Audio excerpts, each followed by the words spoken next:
A wise old owl sat in an oak. The more he saw, the less he spoke.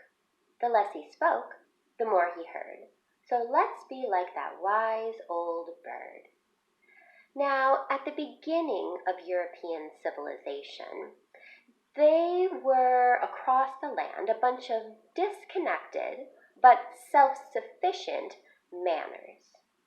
Now, these manors had a main house that was kind of like a fort. Had a stockade wall around it of wood, and it had a big house inside for the lord of the manor.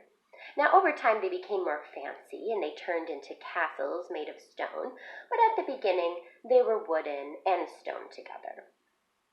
Now, surrounding this fort or castle of the manor, there was a village, and this is where the peasants lived that worked on the manor land. And people lived there that were farmers or were tradesmen, like a blacksmith or a miller. They would have a church in this town, and they would have stables for the horses. And surrounding the town were large tracts of farms and pasture lands. Now, the way of life on a manor was really agricultural. It was all about farming and self-sufficiency. So the people who lived there fed themselves with the food that they farmed or hunted or gathered. They clothed themselves, for they would take the animals and shear the sheep, and they would also gather flax if that was available, and they would spin fibers and make their own clothes. And they would also house themselves, so they could use the woods to and the stone around the village to make their own houses.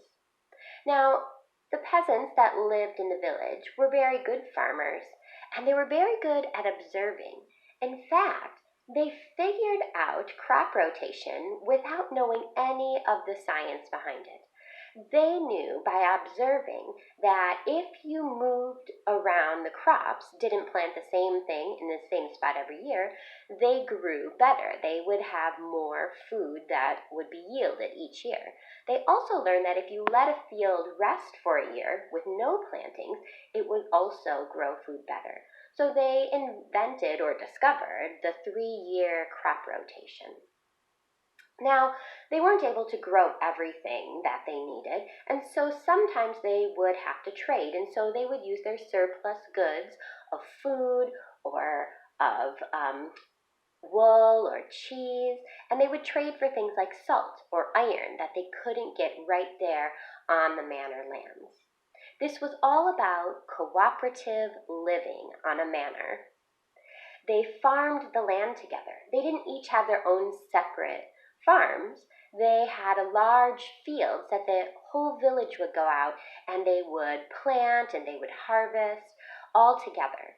They also had a commons area that was a pasture, so all the people who had animals would let their animals graze in the same places.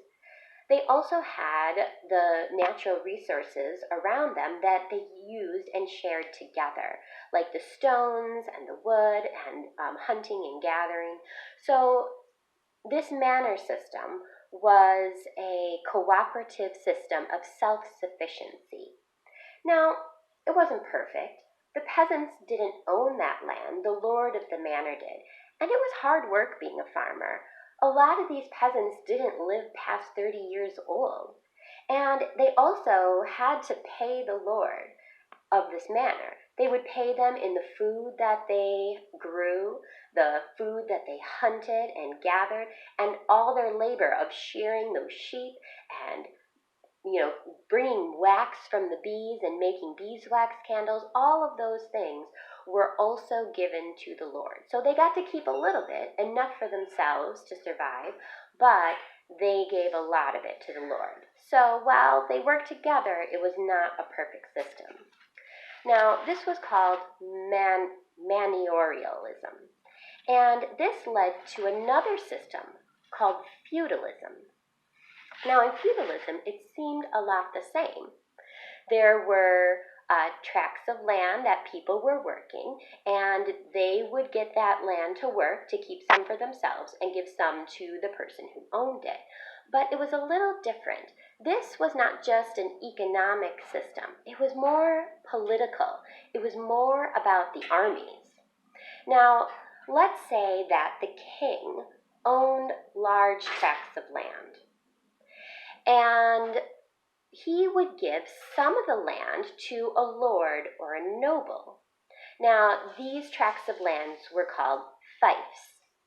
Now, when this lord or noble got the fief, they would also pledge their loyalty or their fealty to that king. And any lord or noble would have to supply the king with soldiers and horses. So now they have all this land and they have to figure out what to do with it. And so what they do is they take their knights from their army and they give them a piece of that land that was given to them. Now, the knight has some land and he pledges his fealty or his loyalty to the lord that gave it to him. And the knight is going to promise that he will fight for the nobles, he will be in the army, and he will fight for the king. Now, once you have pledged your loyalty, you are known as a vassal. Now, a vassal is someone who owes service and allegiance to either a lord or a king. Now, somebody has to work all that land, and that happens to be the peasants. Sometimes they're even called serfs, which are a little bit closer to slaves.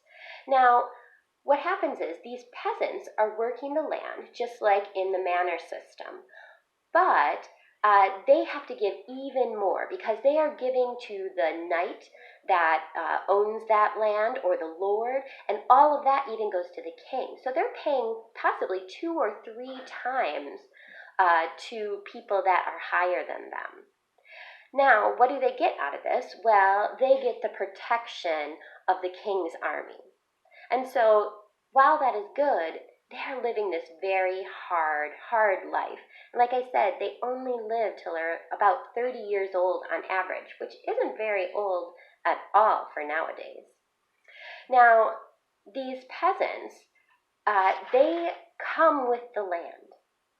And so if you are living on land and it is given to a knight, you automatically belong to them. So it's like you are now one of the natural resources of the land. And that is a little bit about the manor system and feudalism.